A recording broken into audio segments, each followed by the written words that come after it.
जगदम्बिका लीलामयी हैं। कैलाश पर अपने अंतपुर अर्थात स्नानागार में वे विराजमान थीं। सेविकाएं उपटन लगा रही थीं। शरीर से गिरे उपटन को आदिशक्ति ने एकत्र किया और दिल बहलाने के लिए एक मूर्ति बना डाली।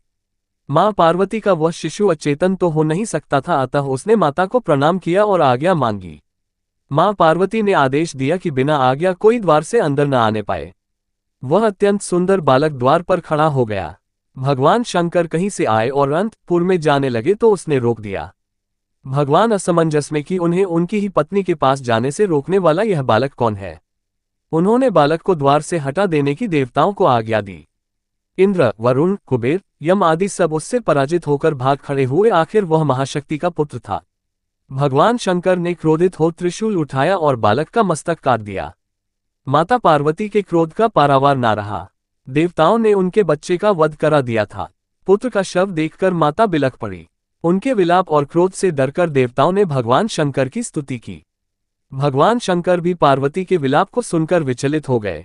उन्होंने भगवान गरुड़ को आदेश दिया कि किसी भी नवजात शिशु का मस्तक लाया जाए।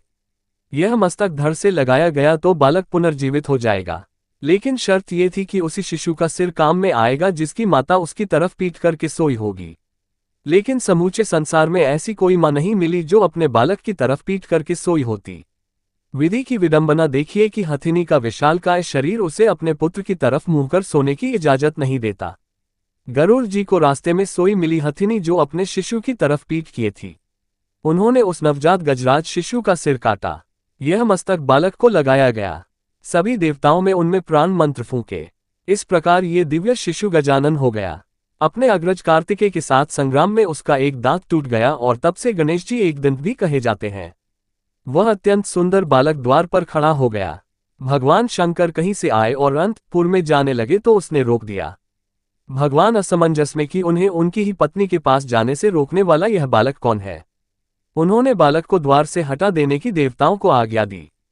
इंद्र, वरुण, कुबेर, यम आदि सब उससे पराजित होकर भाग खड़े हुए। आखिर वह महाशक्ति का पुत्र था। भगवान शंकर ने क्रोधित हो त्रिशूल उठाया और बालक का मस्तक काट दिया। माता पार्वती के क्रोध का पारावार ना रहा। देवताओं ने उनके बच्चे का वध करा दिया था। पुत्र का शव देखकर माता बिलख पड़ी। उनके विलाप और क्रोध से डरकर देवताओं ने भगवान शंकर की स्तुति की। भगवान शंकर भी पार्वती के विलाप को सुनकर विचलित हो गए। उन्होंने भगवान गरुड़ को आदेश दिया कि किसी भी नवजात शिशु का मस्तक लाया जाए।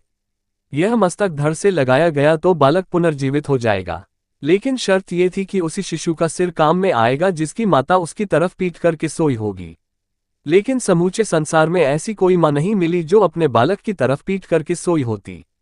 विधि की विडंबना देखिए कि हथिनी का विशालकाय शरीर उसे अपने पुत्र की तरफ मुंह कर सोने की इजाजत नहीं देता। गरुड़ जी को रास्ते में सोई मिली हथिनी जो अपने शिशु की तरफ पीट किए थी। उन्होंने उस नवजात गजराज शिशु का सिर काटा। यह मस्तक बालक को लगाया गया। सभी देवताओं में उनमें प्राण मंत्र फूंके। इस प्रकार ये दिव्य शिशु गजानन हो गया। अपने अग्रज कार्तिकेय के साथ संग्राम में उसका एक दांत टूट गया और तब से गणेश जी एक दंत भी कहे जाते हैं।